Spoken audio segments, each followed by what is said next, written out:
Have you ever looked at a world map and wondered why some political borders look like trigonometry exams, whilst others resemble splattered paint? Maybe you're interested in history and geography. Maybe you're creating a fantasy world and want to create realistic borders. Or maybe you just clicked on this video because it seemed interesting. Either way, this video will teach you about world borders and why they look the way they do. Before this video starts, however, it's important to specify that most of our current international borders are the direct or partial result of Western and Eastern imperialism. These imperial powers drew borders that would benefit themselves by extracting resources without giving much back, resulting in many former colonies being substantially poorer than those who colonized them. These arbitrary borders often grouped countless distinct peoples, cultures, and religions into the same nation. Many colonial powers would then give privileges to one specific group whilst limiting the rights of others to turn the population against each other rather than uniting against colonial rule. This is why so many civil wars and genocides have or are still occurring within former colonies, as certain peoples have been conditioned to believe they are superior to the rest of the population.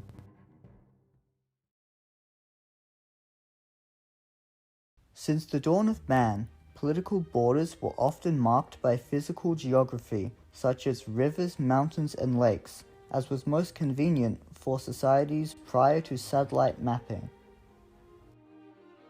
This method often resulted in squiggly borders, as they followed the twists and turns of physical geography.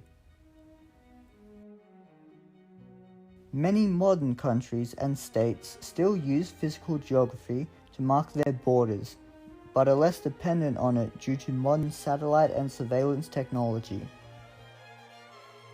Relying on physical geography to mark political boundaries can cause territorial disputes once the physical geography changes due to natural or artificial factors. Straight borders came about during European colonialism and usually aren't perfectly straight once you zoom in to examine them. There are two main reasons for creating a straight border, the first being a compromise between two nations, whilst the second reason is to mark out an area lacking large geographical value/features. To elaborate, the island of New Guinea is currently divided between Indonesia and Papua New Guinea, of which were former Dutch, British, and later German colonies. Another example is the US-Canada border, created as a compromise between the British and Americans who both wanted to expand westward. On the other hand, most of the world's straight borders go through vast open deserts or dense tropical rainforests unsuitable for substantial human settlement or large resource extraction.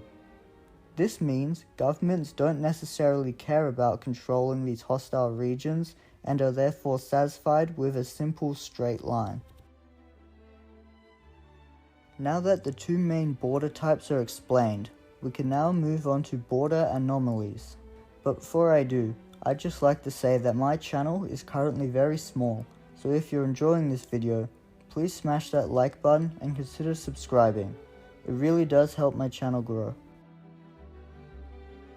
Our first border anomaly is the salient, also called a panhandle, which are narrow, elongated strips of land extending out from a larger piece of land. Their existence is usually due to a very specific political and/or geographical reason. For example, the Afghan-Wakhan corridor was created to be a buffer between British Pakistan and Russian Tajikistan, which in turn prevented border wars between the two empires. Namibia was a former German colony, with the Caprivi Strip created to reach the Zambezi River so that the Germans could travel between their African colonies via inland routes.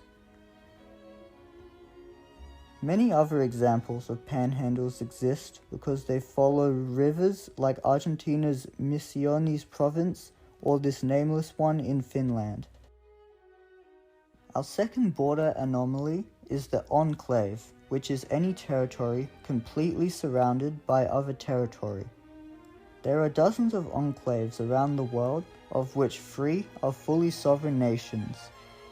At first glance, the existence of enclaves seems rather odd because what's stopping a country like South Africa from annexing Lesotho?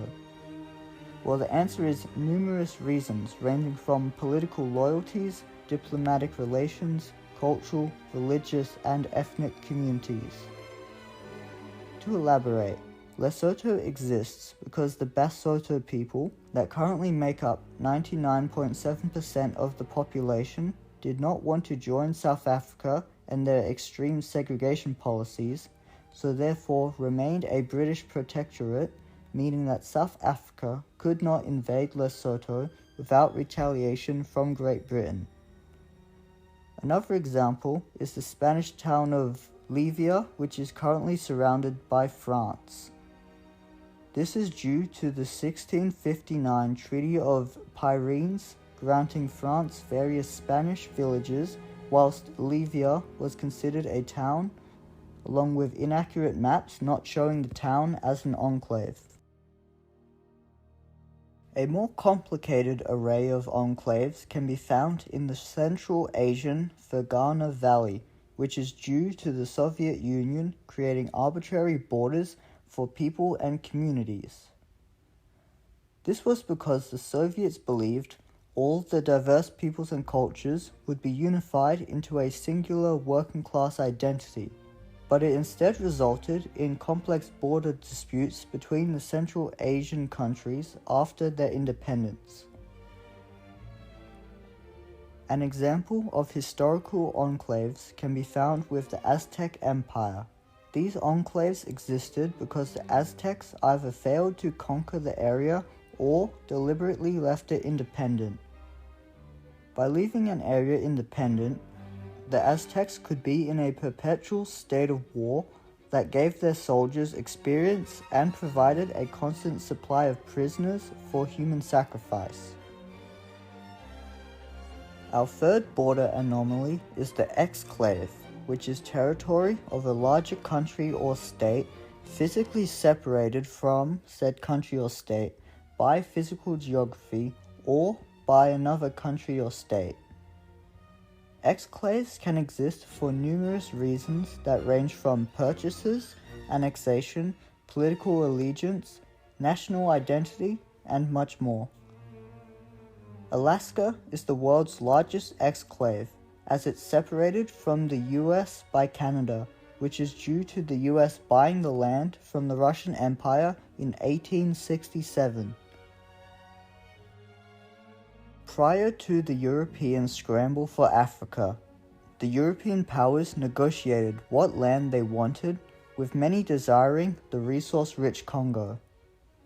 As a compromise, King Leopold II of Belgium was granted private ownership of the Congo Free State, with Portugal forced to cede some Angolan territory so that the Congo Free State could more easily trade with the other Europeans, resulting in Angola's Cabinda province. Looking at Malaysia, the exclave of East Malaysia is in fact larger than mainland West Malaysia. The reason the country is separated like this is because Malaysia is the result of former British colonies uniting to form a singular, stronger nation. If you enjoyed this video and learned something new about our world, then why not suggest this video to others who may be interested, such as your friends, family, schoolmates, work colleagues, or maybe even airdrop it in public just because you can. For those of you seeking to test yourselves further about what you've just learned, why not watch my 2 videos about the Songhai and Göktürk empires to identify border features from the various maps shown in those videos. But before I go, just in case anyone needs a simple way to remember the difference between enclaves and exclaves, an enclave is enclosed territory, whilst an exclave is exiled territory.